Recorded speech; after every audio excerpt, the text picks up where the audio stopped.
Hello and welcome to the Football History Boys podcast with me, Ben Jones, and as always, Gareth Thomas. Hello. Hello. Right, so this is the final podcast of the decade. An incredible decade.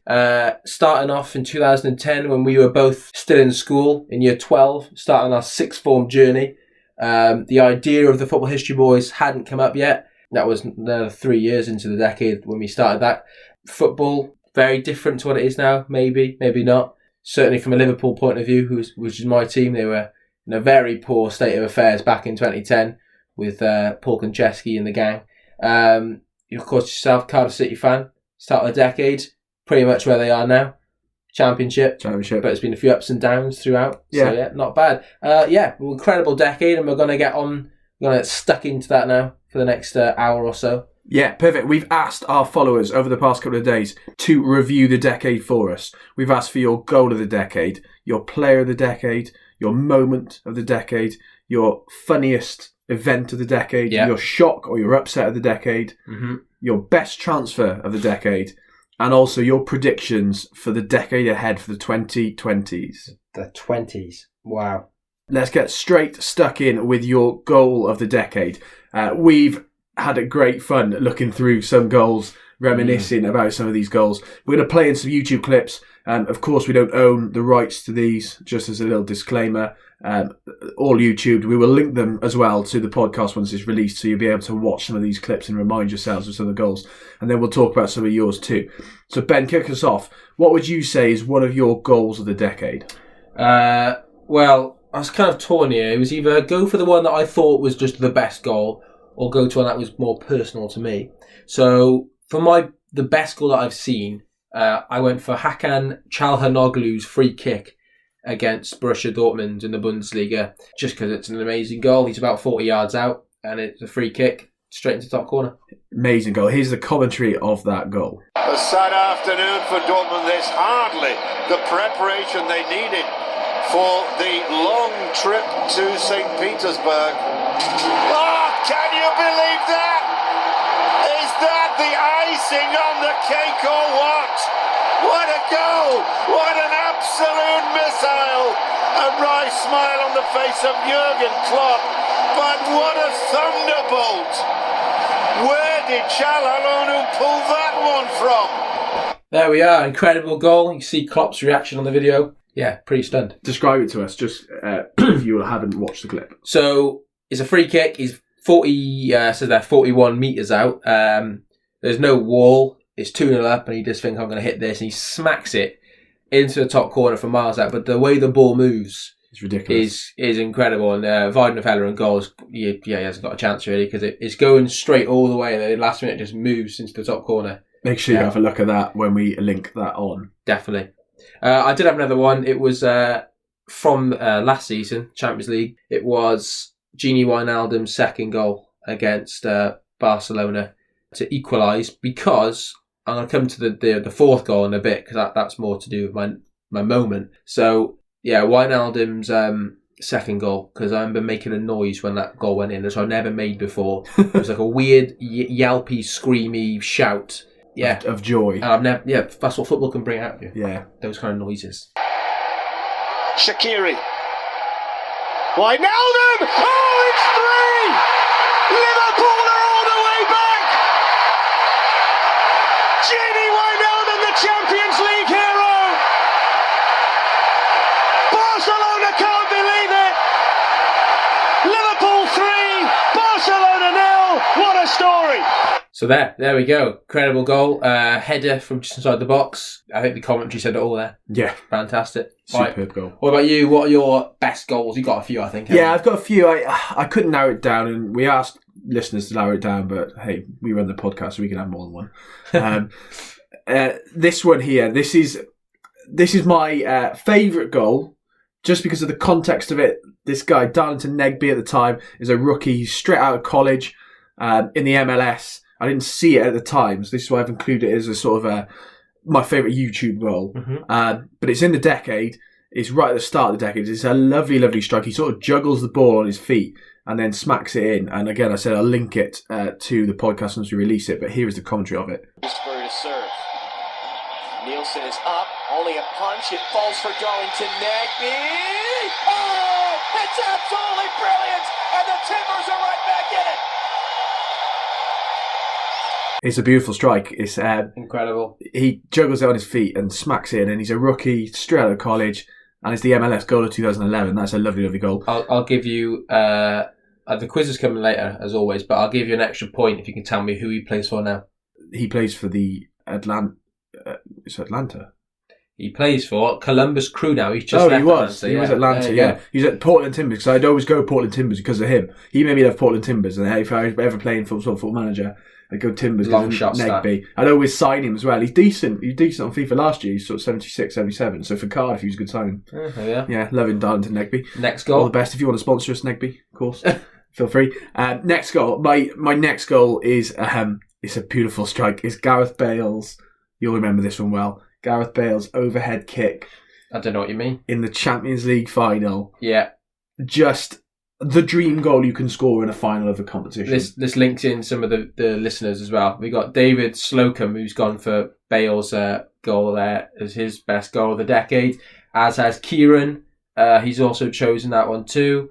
And yeah, I think that's about it. Lewis, my friend as well, when we were discussing that, he picked that one. I think someone on Facebook as well. Swindon Devils, CMFC, they've chosen Bale's goal against Poole as well. So yeah, very popular goal. It was ridiculous. It was to score that in a final is just insane. And so actually, yeah, I think there's Matthew Chapman on Facebook too. He's another who said Chapman, it. Yeah, brilliant stuff. Okay, here we go. Here's the commentary for this one. Three in the box waiting for the cross, and it was Bale! Oh, what about that? What about that from Gareth Bale? Off the bench with a fabulous finish. Real Madrid 2, Liverpool 1, a classic Champions League final goal from Gareth Bale. It was just insane, wasn't it? What a goal that was. I was watching that with friends.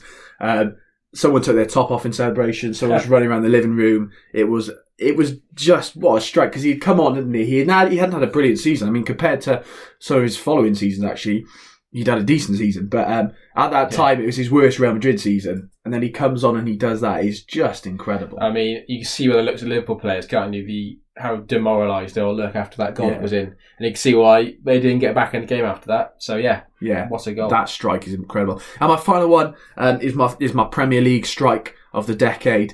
And for me, it's Kasami for Fulham against Crystal Palace. Yeah. I watched this in Swansea University Student Union, bar JC's. Walking into JC's, I just walked into JC's as this goal is just being scored. So you look at the TV screen and I saw it happen. That's why I remember it so well. And I'm raging. This never got Premier League goal of the month because Jack Wilshere's goal did. That Arsenal team goal. And it was a lovely team goal, but this for me is this strike. Kasami takes it on his chest as he's running, manages to control the ball, and he just strikes it first time. It's an unbelievable strike. Play the commentary in of that as well. Sasha Rita. Fulham at least get over the halfway line. Rita flips it forward. It's a good run from Kasami. Fighting Kasami! What a goal! Just outstanding! It will surely be one of the goals of the season. It's come from absolutely nowhere for Fulham. It is such a good strike. The fact that he takes it on his chest, but doesn't bring the ball down. He keeps running, doesn't it? The ball moves forward, he moves forward, and then he strikes it. It's just, what a goal. Yeah, I mean, he was a decent player, wasn't he, Kasami? But I think he's sort of faded away a bit now. Yeah, he was celebrating with Philippe Senderos there as well. He's just retired, yes. There you go. Yeah. What a goal. Right, anything else? What are the listeners? Some of the goals of the decade then, according to you. So, Anthony Lewison will come to their commentary in that later on. Harrobson Kanu against Belgium in 2016, obviously for Wales. Obviously a sensational goal. Another one here for Harrobson Kanu. We will come to it, don't worry. Got Ibrahimovic's bicycle kick from 30 yards against England. So we're going to come to that as well. RG. Incredible.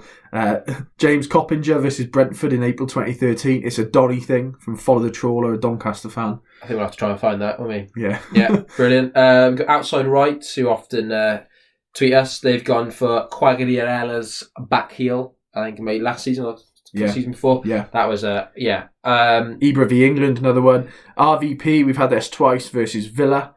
That was incredible. Rooney's bicycle kick against Man City. Yeah. The best shinned goal I've ever seen. Wilshere v Norwich, that's the one that took it away from Kasami. We got Emma Coolan's gone for Carly Lloyd's goal in the World Cup final from the halfway line. Sensation strike. When she got a hat-trick that game as well. So yeah, I remember watching that live and being like, oh my god, World Cup final as well. Incredible. Giroud's scorpion kick, remember that? That was unbelievable. Got Messi against Bilbao in 2015 when he dribbles past the entire Bilbao team on the touchline and then just smashes it in. And we also had, of course, and we will come to that without doubt, Aguero. Yeah. 93. I don't think you can do it justice there. I can't flip the commentary. We will get the commentary in. Martin Tyler absolutely nails that. Yeah. What a moment. Unbelievable. Cool. Yeah, goal of the decade. There have been some special goals. We've missed a few out as well, really. We talked about Benjamin Pavard's earlier, didn't we? Yeah, in the World Cup. Yeah. What a strike that was. You'd have James's, wouldn't you, in the 2014 World Cup as well? Yeah. And Van Bronckhorst in the one before, 2010. Van Persie's header? Would that be? Yeah. It is, 2010. Yeah, just one of the best. That's 2014, that was, mate. 2014? Yeah. That was an incredible goal. That was unbelievable. Pinged of... Watching that live as well, yeah. Unbelievable. There's been some cracking goals this decade. Papis Cisse against Chelsea. Oh my word, yeah. Sort of defied the laws of physics. That was ridiculous. Yeah, it's been a good decade for goals. It's been a good decade for goals. Actually. And actually probably the best decade in terms of being recorded on YouTube. Where you can, in a good, decent quality. Yeah, you can find them in an instant. Yeah. And they'll be there forever. So when we are telling future generations about these goals, it'll be hopefully quite easy to find. We've got Giroud scorpion kick as well. That's beautiful. That was an amazing year for goal of the season. Because you had Giroud scorpion kick, you had Mkhitaryan's one, you had Emre Can's bicycle kick, and Andy Carroll's bicycle kick all in the same season. Pretty mad. Goals. Goals. Right, so we go on to a moment then? Moment of the decade. I mean, this is, we tried to specify on-field moment because there's been so many off-field moments with football. Football's brilliant, isn't it, for off-field moments? Yeah. We wanted an on-field, on-pitch moment. What is yours? My on-field moment comes from that same game. I've actually got three, okay? No, I got three. One was the Robson Kanu goal against Belgium. Me too. The next one was Sergi Roberto's winner against PSG for Barcelona in that 6-1 game when they came back. Because we've seen in the last couple of seasons Barcelona throw away big leads, but that year they were 4-0 down and they came back to win 6-1 at the Nou Camp to knock PSG out. And I've got that clip here, so I'll just play it. Sergio Roberto's winning goal. Now 30 seconds remaining. Neymar chips it forward and Sergio Roberto has done it! Can you believe this? Oh my goodness me! This is fantasy swag. Pinch yourself, that really happened. And then there's that clip of them in the studio. I think, and like Michael Owen's like running, doing laps through the studio, and it goes in. They're all going mental because they got so engrossed by the game. But yeah, that's an incredible goal, incredible moment. So my second one was Trent Alexander-Arnold's corner, taken quickly against Barcelona, and the man, the myth, the legend, Divock Origi scoring to knock Barcelona out. He's scored some incredibly important goals, isn't he, over the years for Liverpool? Massive, yeah. He often scores in the derby as well. Yeah. Here you go, here's a commentary of that one. That was superb. 12 minutes to go in normal time. Liverpool 3-0. Corner taken quickly, Origi! Yeah! Unbelievable! Divock Origi! Oh my word! Yes! This is extraordinary! So that was... Liverpool FC commentators on that. Steve Hunter and John Aldridge. Yeah, going absolutely mad, but yeah. That was ridiculous. Incredible. Just remind for context, people. Well, Liverpool were 3-0 down after the first leg. Of course, Messi had scored that free kick, which could easily be one of the goals of the decade as well. So, second leg, Liverpool without Mo Salah, without Roberto Firmino. Robertson went off injured as well.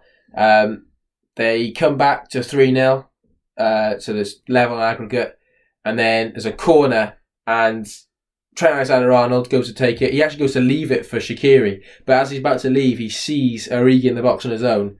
Barca has switched off, takes a low corner through the box. Origi finishes it off.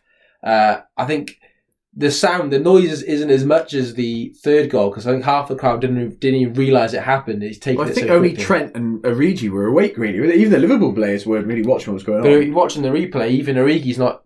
He's not even looking the right way when he takes the corner, and he turns to see the ball at his foot and just thumps it in, which is harder than it looks, that goal. But yeah, absolutely amazing. What a moment that was. Incredible. What a moment that was. What have you got? So I have two unbelievable moments. One you mentioned, of course, Hal Robson-Kanu, will get the commentary of that, but also, of course, Sergio Aguero winning the league for Manchester City. Both incredibly popular ones. So here is that moment there, Aguero win the league. They can. That Rooney goal was enough for the 3 points. Manchester City are still alive here. Balotelli, Aguero!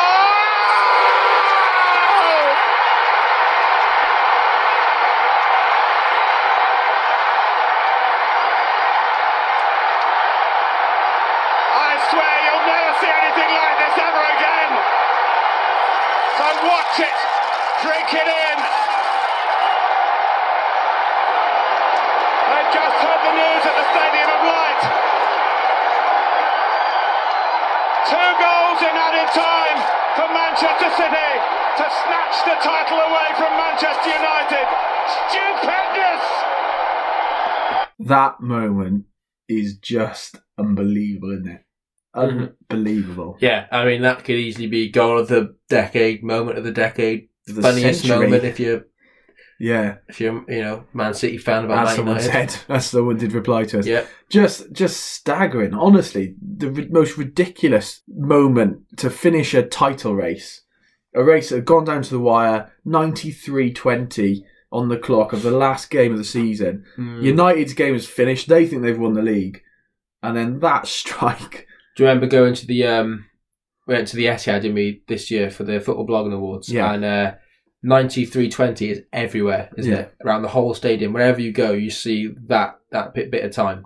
And it's etched in football history now. Fair enough. One of them as well. One of the most important moments, you'd say, as well. Yeah. Which is a big book coming out soon. Yeah. Yeah.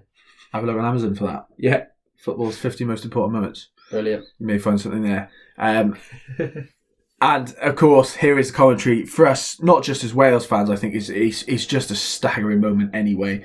Hal Robson-Kanu. Yeah. Clubless Hal Robson-Kanu. Yeah, free agent. Free agent. Released by Reading. And he scores a ridiculous goal. Here is that moment. Run from Aaron Ramsey, well found. Dinked in towards Robson-Kanu. Taylor's available. What a turn! What a goal! What a goal from Hal Robson-Kanu! What a moment for Wales! Oh, this is unbelievable! What a run from Ramsey! Fellaini didn't track him. He got behind and then the ball in. Robson-Kanu, just watch this for a Cruyff turn. If that was Messi, they'd be talking about it for years. Just watch this.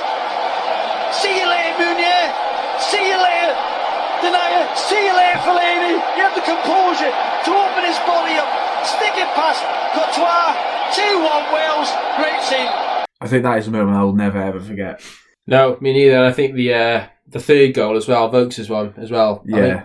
It was really tense then for the next 35 minutes. Yeah. And then when Vokes scored that third, the whole we've done it. And it was Robbie Savage's, go wake your kids up. Yeah. Oh, unbelievable. Right, so we have a look at some of the listeners' moments. So we have, there you go, David Slocum's gone for clubless Kanu's Cruyff turn against Belgium.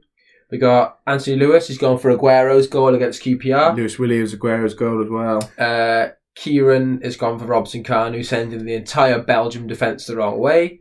94th minute, Aguero. Peter Thornton, Aguero.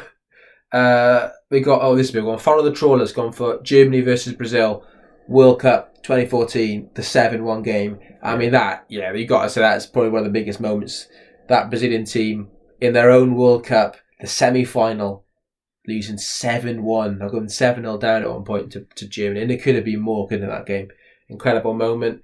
Swindon Devils went for England making the semi-finals. Yeah, I mean, that was big. England getting eliminated in the semi-finals could also be someone's moment of the decade as well. Funniest moment of the decade. Yeah, fantastic. We've got Gerard Slip. Oh, all right, calm down. Outside right, Gerard Slip. Okay, RG's gone for all VAR incidents. Is a big moment of the decade. Yeah, probably. I think we'll probably look back at that. Penalties versus Colombia for England. Dan Baker Gray says that. Yeah, I mean, getting over the penalty hoodoo was significant for England. That was also John Murray's, the BBC commentator's moment, wasn't it, as well? Yeah. Who's opened our podcast, so that's very nice. Yeah. Stephen Brandt says the Champions League win for Liverpool. Yeah, good man. Yeah. He's a Liverpool fan. Aguero. John Rogers Aguero. He's got Aguero for the goal. He's got Aguero for the moment. He's got Aguero again after that. So yeah, Iniesta's goal in the World Cup to win the World Cup 2010. That's from Callum Gardner. And also he's got Aguero versus QPR. So there we go. Very, very common theme to that. But very fair, really. Those both moments for Sergio Aguero, of course, for anyone who watches the Premier League or football, that is a significant moment. And then, of course, for any Wales fan, but just general football fan, that Hal Robson-Covey moment is staggering, isn't it? I think what we should do is we should now come up with we should make the final decision.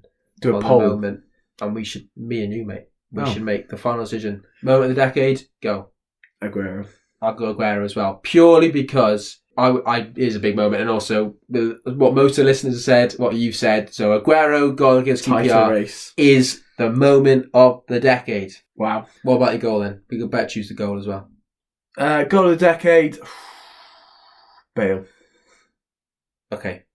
Okay. You'll agree. Yeah, Gareth Bale, postal kick against Liverpool is the goal of the decade. There you go. There we go. Okay, player of the decade. This should be fairly straightforward. I was originally going to tweet out our questions saying minus Cristiano and Leo. However, there wasn't enough character limits on Twitter, and so everyone started replying with either Cristiano or Leo. So we'll run through it. I mean, some other people have got other things. Yeah, we'll go through the listeners first for this. Right, so David Slocum, he's gone for Messi. Anthony Lewis has gone for Ronaldo. Kieran's gone for Messi. We got 94th minute, Ronaldo. Reece Crabtree on Facebook, Messi. Matthew Chapman, Ronaldo. There we are. Peter Thornton, Aguero. There we are. It's a bit different there. Oh, Follow the Trawler's gone for Vardy.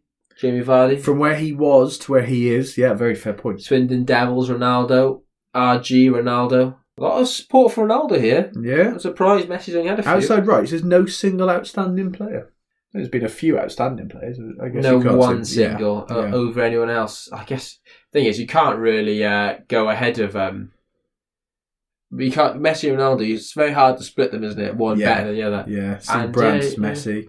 Dan Baker Gray says Jill Scott, major on-field driving force that helped England women to become a force in the women's game. She is an outstanding player. Whenever you watch England play, she does dictate everything. She's a very good player. I think Megan Rapinoe's had a lot of people going for her as well as the player of the decade. Not just what she's on the pitch, but off the pitch as well. A major driving force to promote the women's game, to promote equality for women, not just in football, but in all rounds. LGBT as well. Absolutely massive influence there. Yeah, incredible. I think if you go on that theme as well, you could have Sterling then for major driving force for like race issues in football as well. So certainly a change for Sterling, because at the start of the decade, he was young, but he was quite awkward on telly. He wasn't someone you would sort of desire to interview, but now he speaks very, very well, doesn't he? He does speak well, and yeah. Yeah, I think he's matured quite a lot, hasn't he? Yeah. Unless he's with Joe Gomez, and then he. Yes. Yeah. Brilliant. Right. So, what about you then? What would you say? Who's your player of the decade? My player of the decade is I had Messi or Ronaldo as my obvious choices. So my one other than them, I've gone for N'Golo Kante. Joins Leicester, helps them win the league. You think what a player he is, but is it just a one-off thing? Then he joins Chelsea, wins the league with Chelsea as well, and he's their best player. I think he wins Player of the Year that year as well. He's a bit like Vardy, came out of nowhere, comes to Leicester, wins in that, and then he wins the World Cup as well with France, and he is again one of the major players in that team. And I think he's an incredible player. I hate to say it because he's a Chelsea player, but he is amazing. He is amazing. And I think he is maybe one of the best players of the decade. Yeah. What have you gone for? I've agreed with some of my Man City followers. I've gone for Aguero. In terms of Premier League, the impact he's had in the Premier League, joined, I think, in 2010, wasn't it? So he's right at the start of the decade. Mm-hmm. And he's just been sort of everything for Manchester City, hasn't he? Obviously, they've had a very good decade in the Premier League anyway, but he's scored some massive goals. He's scored a lot of goals. He's been their main man. I've always loved a goal scorer, and I think he's sort of the ultimate goal scorer, isn't he? He is. There we go. Player of the decade done. So who are we going for? Messi, Ronaldo. What would you go? Should we go 3, 2, 1 and say it? Okay. 3, 2, 1. Messi. There we are. Messi is the player of the decade. Yeah. There we are. Brilliant. Right, should we do a little quiz break? Yeah, absolutely. Let's have a break and then we'll come back for a quiz.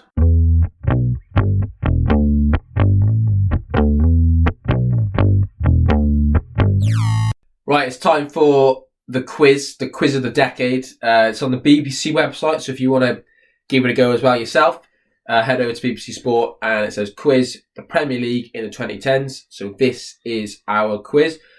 There's different modes to it. There's a mammoth 126 points on offer. We're not going to do it all. We're going to do a modified version.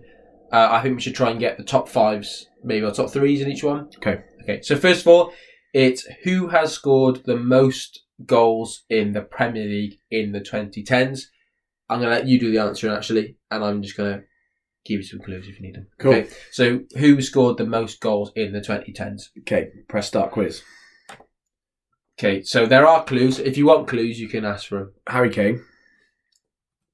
Yep. Is he top? Yep. No, second he is. Oh, Aguero. He is top, yeah. Well done. One more. Rooney? Yes, well done. Top 3. Well done. Really quickly. 20 seconds. Yeah. Oh, Give us... So some of the other ones on the list, I gave it a try yesterday and I didn't do too great. I think Sadio Mane is in there right at the very bottom. Jamie Vardy must be reasonably high up. 90 odd. Lukaku, 4th. Van Persie, 5th. Vardy, Hazard, Giroud, Sterling and Mane. There we go. I think Giroud might have taken a while to get him. It says the clue for him was not bad for a man who can't seem to buy a start no matter where he is. That's very true. Very true. Very Giroud. Right. Can you name the players with the most Premier League assists in the 2010s? Right. Start quiz. Go. KDB. Kevin De Bruyne. Kevin De Bruyne. Oh, spelled his name wrong, but he is in there. Yeah, well done. He's 3rd. He's too high than him. One was a bargain at 11 million, and one is head and shoulders above the opposition. Head and shoulders above the opposition, so tall, presumably. The next 2 is this little magician. It's been a joy to watch since he arrived in England in 2010. 89. Yeah, quite a lot ahead. That is a lot, isn't it? Yeah. Goodness me. He's quite a way ahead of De Bruyne. Same team. Let's see how is it Aguero again? Nope. Think of who. Silva. Yeah, David Silva. Sorry, of course, yeah. And who was the bargain at 11 million? This playmaker could leave these shores, could soon leave these shores, but will do so after a lorry load of assists. So who is set to leave in January? Granit Xhaka? He is off, isn't he? Yeah, but someone a little bit more influential than him. But North London. North London? I don't know, I can't place it. So, plays at Tottenham midfielder. Christian Eriksen. Yeah, Eriksen. Yeah. There you go. He's had a very good decade. He's very good actually, yeah. So, Eriksen 2nd, got Fabregas then, came in 4th. Yeah. Hazard, Rooney, Ozil, Milner, Mata, and Chris Brunt comes in 10th. Their clue was you'll never guess this one. So there you go. Chris Brunt. Fantastic. You did done well there. 47 assists. Yeah. Right. We're going to go into the trivia round. We're going to do all these. Okay? Nice. Cool. Let's go for it. All right. Here you go. He did it on a cold night in Stoke. Which Turkish forward scored the first goal of the decade with a header against Fulham? I did this yesterday and I got this. Mido? Turkish. No, he's Egyptian. Turkish. Get into the T. Oh, Tunçay? Yeah. Tunçay, yeah. There you go. Brilliant. Who, while playing for Spurs, was named PFA Player of the Year twice in the decade? Think of the start of the decade. Whilst playing for Spurs, was named PFA Player of the Year twice. Think of the start of the decade. Think close to home. Gareth Bale. Yeah. Gareth Bale. Good. Right, number 3. 98. Which Republic of Ireland forward has come on as a Premier League substitute the most times in the decade? Republic of Ireland. 98 appearances off the bench. God, that's a lot off the bench. Long. Correct. Shane Long. He loves a bench appearance. Okay, which defender has played for the most clubs in the decade? They played for Spurs, Swansea, Cardiff, QPR, Southampton, and Liverpool. Stephen Corker. Correct. The Liverpool one sort of gives away. Nah, Cardiff for me. Oh, really? Yeah. And Swansea as well. Ooh. Yeah, there we go. Right. Which goalkeeper has kept the most clean sheets this decade? 107. Oh, check. Correct. Doing well there, mate. Right. Which midfielder won Match of the Day Goal of the Season in back-to-back years? Which midfielder? Is it flipping Jack Wilshere? It is Jack Wilshere, yeah. Oh. So he won it for that good goal at Norwich, and I think he scored like a bit of an average goal the year after, but he won it again. Jack Wilshere. Because I think it was like a public vote. The Arsenal fans love a public vote, don't they? One of the letdowns of the decade for me, which I'm pleased about as well. Miles more Poor than man's Aaron Ramsey. Sorry. For anyone who ever said Jack Wilshere's better than Aaron Ramsey, he's an absolute joke. It reminds me of the previous decade. Me and Rowan, our friend from school, we had an argument on who would be better, Abu Diaby or Momo Sissoko, and arguably both flopped in the end. Right, 179. Miles more than anyone else, which manager won the most games in the decade? That's a tough. good few managers, isn't it? Because Jose obviously wasn't here for the majority of this decade. Because you'd be tempted. He was here a bit. Yeah, he was. 179 games. Guardiola's been here a decent time now, but it's Premier League, isn't it? Roy Hodgson? You're going for Roy Hodgson for most wins in the whole decade? No. Difficult. Go on. Pochettino? No. I was going to say, the club's got to have won a lot of times, isn't they? Yeah, so why have we gone for Tottenham then? Guardiola then. But it's not, surely. Nope. It isn't. I was surprised by that. Klopp. That's what I would have thought it was. Oh, you have not done this either, have you? No, I stopped at Jack. Steve Bruce? For 179 wins, Steve Bruce. I don't know. Well, can we move on? That's 18 wins a decade, that is. We'll move on. Okay. We'll move on. We'll come back. Okay. It's not Mourinho either, no. No. Okay. On a similar theme, which player has won the most games? Which player? It's got to be a Man City player, surely. Yeah. Chelsea one, actually. Or someone who's played a lot of games. Milner. Maybe it is Milner. Milner's played a heck of a lot of games, hasn't he? No, Milner. That'll be a good shout, though, because he was Man City as well, wasn't he? Yeah, exactly. I was thinking. Played an awful lot of games. Yeah, it's got to be someone at Man City. And Aguero. Yes, well done. Yeah. Oh, no. That's easy answer for the next one. Oh. Who scored the most penalties? Aguero. I wouldn't have gone right. Aguero. Finally, who has scored the most free kicks in the decade? 8. Silky midfielder who was helicoptered in to seal a £37 million deal. 37 million? Most free kicks. Tell you what, 8. Harry Wilson will be pushing them close now. He's only been in the Premier League one season. Yeah. He's got 4, really. Coutinho scored quite a few, didn't he? But he wasn't helicoptered in, was he? He wasn't 37 million either. No. 37 million. Who are you thinking? I'm thinking... I would have gone for like Ericsson or something, but yeah, 37 million. I don't think he was that expensive either. No, he wasn't. He was 11 million, wasn't he? I know. Payet didn't score that much, did he? No, Payet was cheap as well, wasn't he? That is a tough one. Go on, tell us the answer. It's beaten us. It's beaten us. Oh, we've run out of time anyway. Right. So Arsene Wenger. Arsene Wenger. Forgot he existed. David Silva won the most games. Of course. And Juan Mata scored the most free kicks. Okay. There you go. Yeah, so, he does like a free kick. Not bad. I think we'll probably stop there. There's quite a lot of questions you've gone through. Yeah, brilliant. Maybe we'll come back to it a little bit later on. We won't do the picture round because you can't see the pictures on a podcast. Right, fab. Good. Let's get back to it then after a little quick break.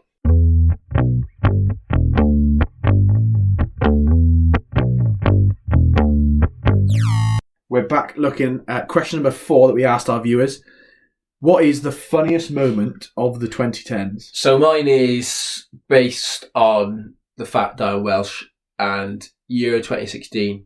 Great tournament for Wales, for the Wales team, but also for Iceland because they knocked out England, and that was my funniest moment. Was them knocking England out as a moment was pretty funny because England were very, very Cocky. And I remember the Welsh team, weren't they watching, I think, as well? And that went down badly, didn't it? They were all celebrating as well. But also, it's not any different to how I reacted. I watched it in a pub in Cardiff, and literally people were banging the walls, hugging each other, like laughing their heads off. I'm sorry, I know we've got English listeners, but it was a humorous moment, and it was brilliant. But it was made more funny by, this shared by David Slocum as well, Steve McLaren's commentary for Sky Sports News. Or as we should call him, as he calls himself, Steve.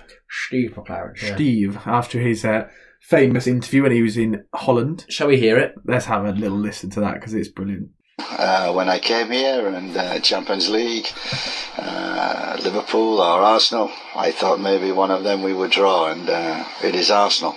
I think one of the toughest teams in the draw, and I think it will be very, very difficult for our players, but also a great experience. We have a young team.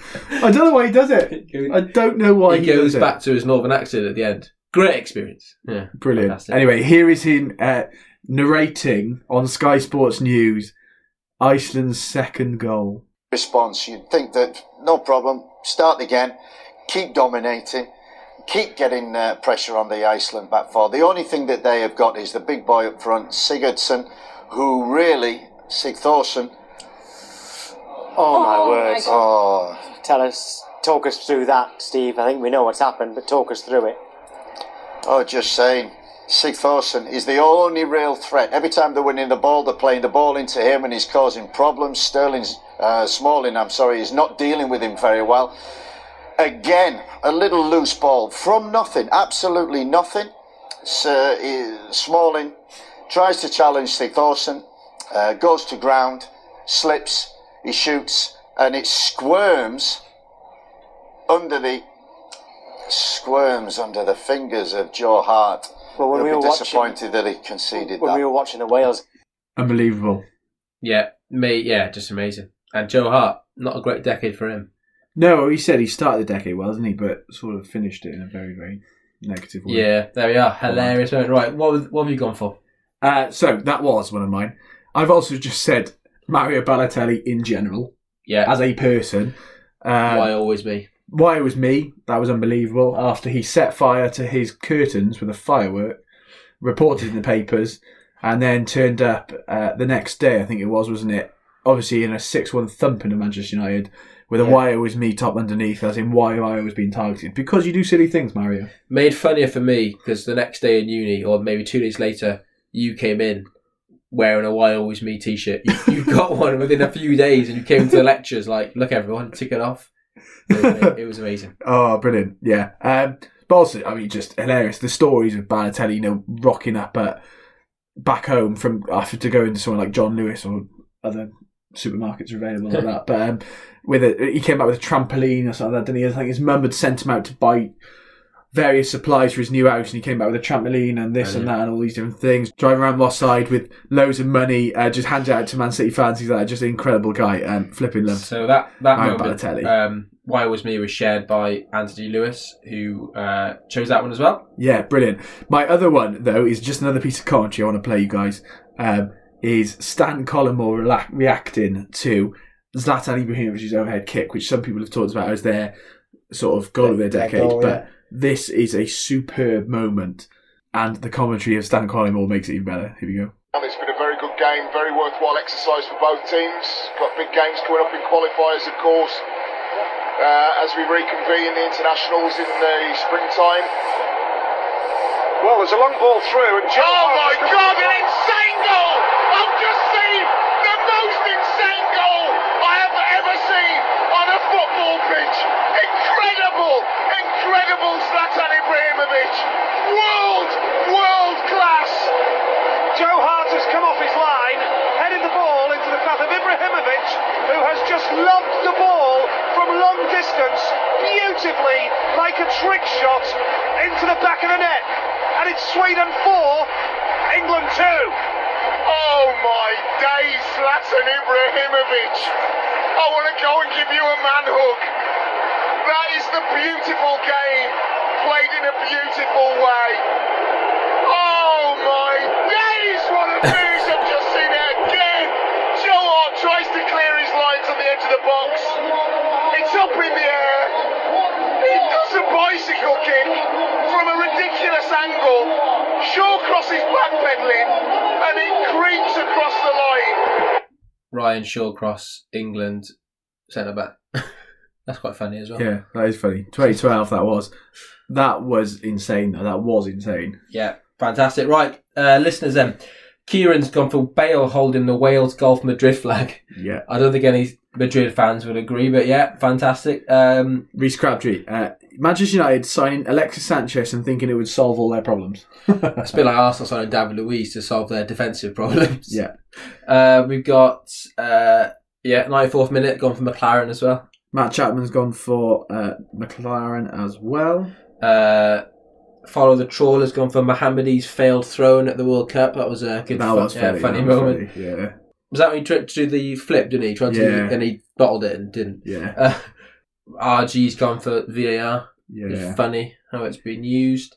And Brazil losing 7-1 outside right. I think that will come up again on the next bit. We'll talk about that in a sec. And Steven Gerrard's slip again. It was funny. We can't ignore it. I'm sorry, you can't ignore. He said, "We do not let this slip," and then the very next game, he slips over. Pardew's dancing, funny moment. Yeah, that was funny. Messi's fake penalty to Suarez.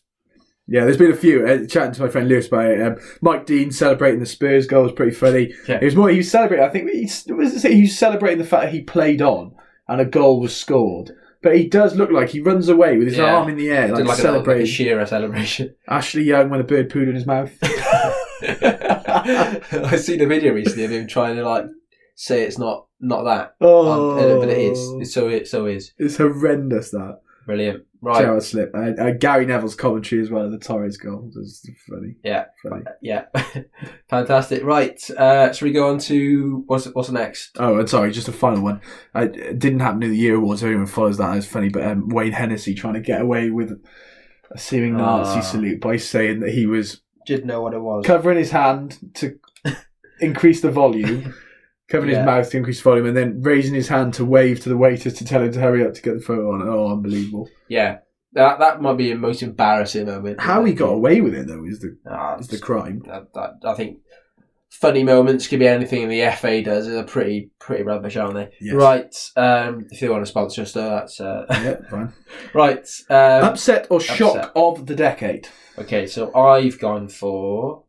I think a lot of these will be quite similar. I think listeners will be going for these. Right, so I've gone for 2. Wales beating Belgium, get to the semis, or Leicester. Well, my one is Leicester winning the Premier League. That is definitely the shock of the decade because 2 years before they were in the Championship, they just survived. Hang on, the next season under Nigel Pearson. And then, sacked him. Won the league. Bring in Ranieri. Obviously, Gary Lineker, a famous Leicester fan, saying, Ranieri, who really is that the right thing to keep him in the league? Because they were focused on staying in the Premier League, weren't they? And that ridiculous season it's just unbelievable. Because everyone thought they were going to drop off, including myself. I was thinking they're going to go, they're going to drop off, they're going to fall away. But they didn't. They flipping won the Premier League. Ridiculous. I mean, it was definitely a case of the rest of the teams just not inconsistent as well. Yes, unless it were just the most consistent, because I don't think they had that many points to win the Premier League with. Yeah. But Jamie Vardy and Mahrez, wasn't it? And Kante, just unbelievable. Yeah. Robert Huth and Wes Morgan. And obviously Vardy's just scoring 11 goals straight, 11 games straight. Just an insane season, really. That you can't imagine will be replicated anytime soon. I don't think that'll happen again. Ever. Yeah, unbelievable. And it's a very, very popular one as well. It's mine too, but Matt Chapman also says it, and a few other people. Lewis Williams said it. There are plenty of different people who think that should be there. One of them Fergie, not in my lifetime, 93-20, saying that he's shock of the decade, I guess.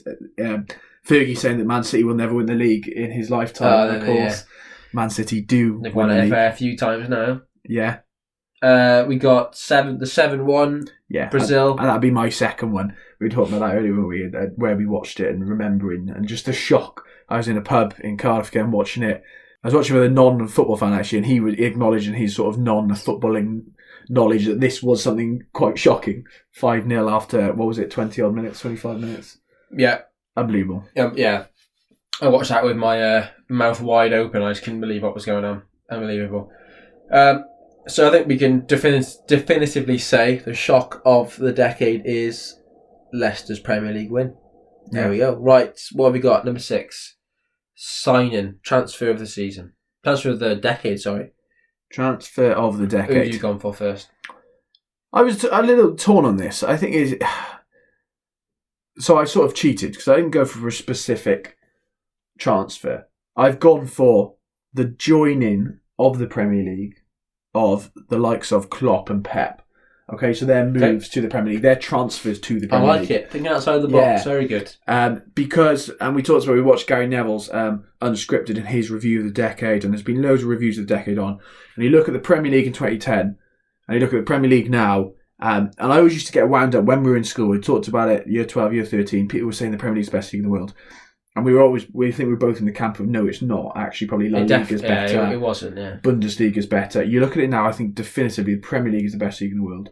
The Premier League is brilliant and entertaining, and the quality of football is so good. And that helped through the likes of Poch coming and Klopp and Pep and all those other people who came to join this league to make it a great league. A point when we had Mourinho and Pep and Klopp and Pochettino at the biggest clubs in this country. Made it superb. I mean, Cardiff were there last year. Of course, we got relegated. But, along the way, we got a couple of batterings. Man City 5-1 at home. Like, of course, lots of people don't like that there are sides killing people like that. But it just shows like the quality of some of those sides. Watching our Man City side, the quality of them, the how good they were under Pep, destroying Cardiff City. It's almost like an honour to witness it. And likewise this season with Liverpool and how they've run away with the league. People are saying it's been a poor Premier League. I don't think it necessarily has been a poor Premier League. Well, you look from maybe 4th down to like 16th, and it's a bit like the Championship. There's only a few, but 5-6 points separating them all, and they're all beating each other. So the competition for those places is quite high. Yeah. But what I noticed with Klopp and Guardiola and Man City and Liverpool, they've taken it to a whole new levels. Like we've seen these great teams in the past, Chelsea under Mourinho or Ferguson's Man United, but they never hit 97, 98, 100 points.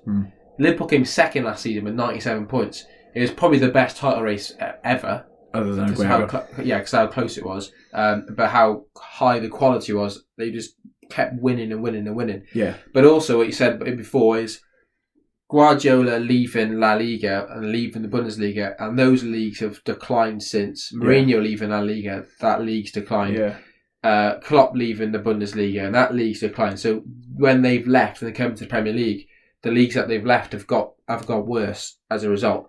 And that shows how important they are to the Premier League in making it the best league in the world. Because it was the best league at the last decade.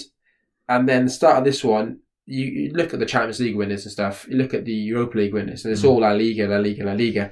So you can't really argue that wasn't the best league when it probably was for the quality of football. But since they've left, and you can see now, last year's Europa League finalists were both Premier League, Champions League finalists both Premier League.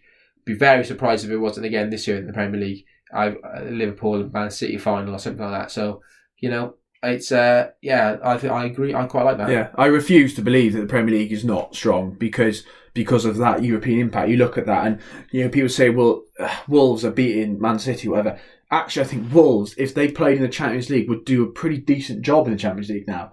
The quality of Premier League sides are now seemingly greater than a lot of other countries in Europe. And I don't want to dismiss any of the leagues because I love football from around Europe, but I think the Premier League, when it goes out and plays on that European stage, we can't ignore the fact that, last year was an All-English final in both major European competitions. But again, Wolves obviously Nuno Espirito Santos, so they got that foreign manager in again, and he's he's done the job, hasn't he? Yeah. I think it shows that maybe British managers need to up their game. I said, maybe Chris Wilder's done a great job at Sheffield United, but it's good for the game.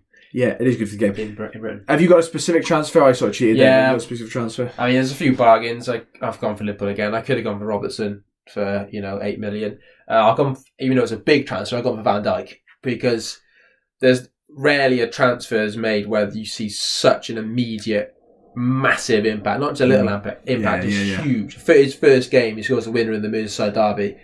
Then back-to-back Champions League finals, almost won the league last year.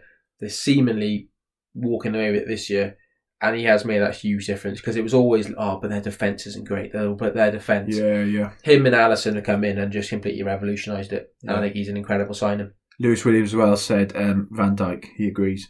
Van Dijk signing of the decade. He's turned them into it from an average side, certainly now into a Champions League and surely Premier League winner as well. Yeah. Andy Robertson, Reece Crabtree says 7 million looks an absolute bargain. One I really, really liked, and I didn't steal it, but if I would pick in a transfer of the decade, Jamie Vardy to Leicester City. Yeah, Matt Chapman. That was also echoed by Anthony Lewis. He went for Jamie Vardy, yeah. So, yeah, big one. Kante to Leicester, another one. Big sign in there. And again, Kieran said Kante to Leicester. Aguero to Man City. Yeah, there you go. Yeah, I mean, well, say no more. He's been superb. Lewandowski to Bayern on a free. For the trawler. That's incredible, yeah, because, Dortmund got a bit ripped off there, but yeah, he's been amazing, isn't he, Lewandowski? Yeah. Mbappe for RG says, Mbappe, yeah, I think he could well be. He's one that you look forward and say that he probably will be, and whether he'll still be at PSG is remains to be seen, isn't it? Outside right, so any business Southampton do, they've done very well transfer-wise, haven't they? Their net profit just for Liverpool must be pretty decent. Credit to their Van Dijk again there from Stephen Brandt, Jamie Vardy again, Aguero to Man City, Suarez to Barcelona. Yes, he did very well there. Yeah. I mean, yeah. What's your definitive transfer of the decade then? I'm going to go for Van Dijk to Liverpool. And we didn't have a football funny moment of the decade, but I think it's probably, from what we said, it was England losing twice. Yeah, brilliant. In no way biased. No way biased, because it was humorous, and I think everyone, even England fans looking back, will say so. Maybe. Okay, our final point is... They'll probably say their first moment was Sturridge scoring the winner against us. Yeah, that was awful, actually. That was horrendous. I was watching that in school, and I wanted to cry, and I couldn't. That was awful with the kids. So, final question we asked you is, what are your predictions for the 2020s? It's inspired to me by a little ABBA quote I heard. It's the end of a decade. In another 10 years' time, who can say what we'll find? What lies waiting down the line in the end of 1989? That's from Happy New Year by ABBA in 1979. And they were looking forward to saying, what on earth is the world going to be like in 1989? We look forward and say, what is the world going to be like in 2029? Well, think about 2009. Think about, we couldn't have predicted the decade to come. Uni, becoming teachers. I didn't want to be a teacher in 2009. So becoming a teacher, getting a book published, you're married. Yeah. But I own a house. It's weird, isn't it?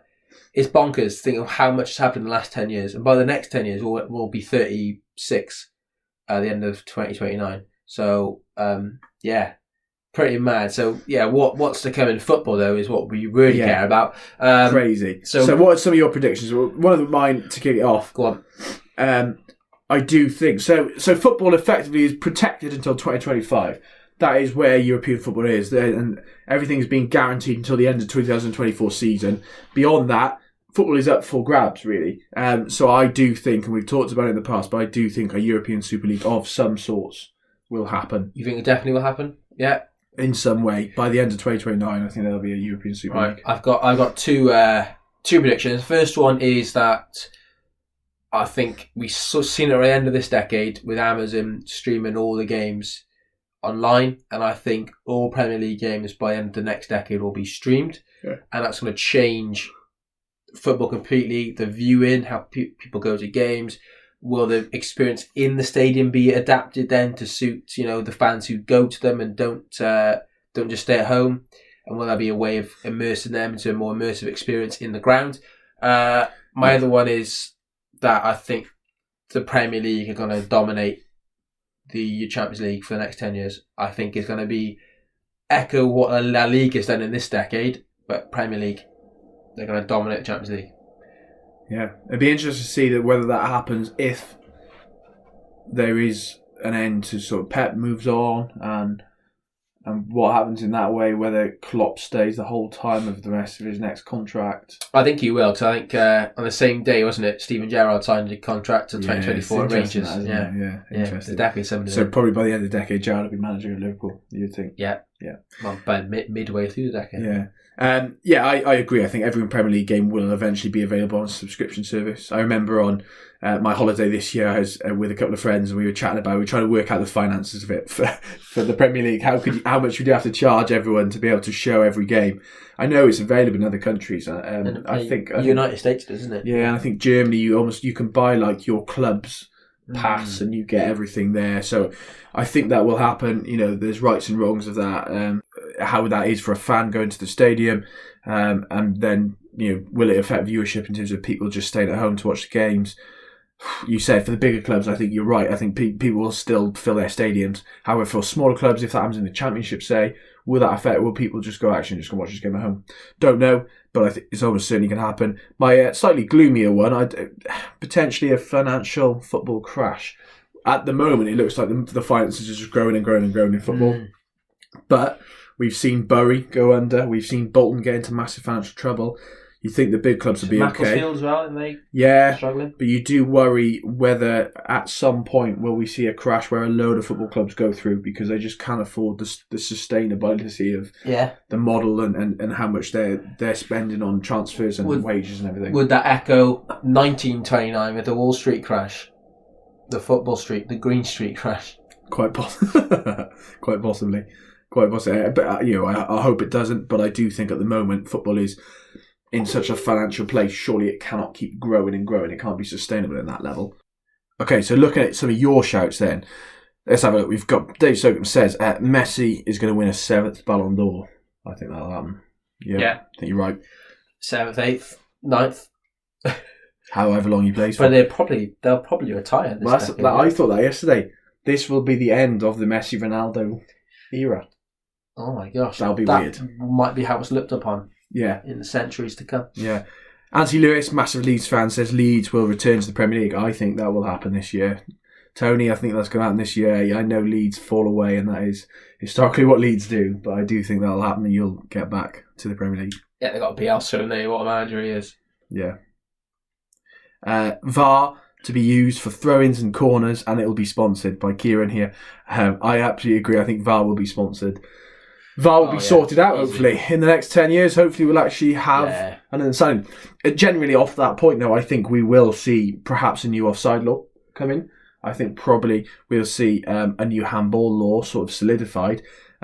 People have said and criticised VAR, and we'll talk about this in future pods, of course, with what's going on in the Premier League at the moment. But I think VAR is not necessarily the issue. It's just highlighting perhaps issues that need addressing. In football. Yeah, maybe VAR is a good thing because it has maybe highlighted the clarity that's needed. The sort of the rules which aren't clear and they need to be edited. We got Follow the Trawler. They say the Lionesses will win a World Cup.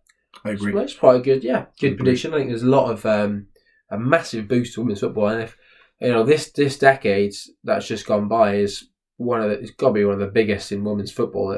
It's been huge for, isn't it? From where it was at the start of the decade to where it is now is completely different levels, isn't it? Women's football is huge now compared to 2010. I think it's going to grow immensely, isn't it, over the decade? Definitely. As participation gets more and more and more, if funding gets put into it a bit more, then we'll see a much bigger game and maybe a more equal game as well. Fantastic. Swindon Devils, VAR to destroy the emotion and credibility of football. It's quite I think that's pretty bleak. I think it might be a bit of a hyperbole, but I think it will potentially for the next year or two, but I do genuinely think football will get over the VAR stuff. It'll become part of it.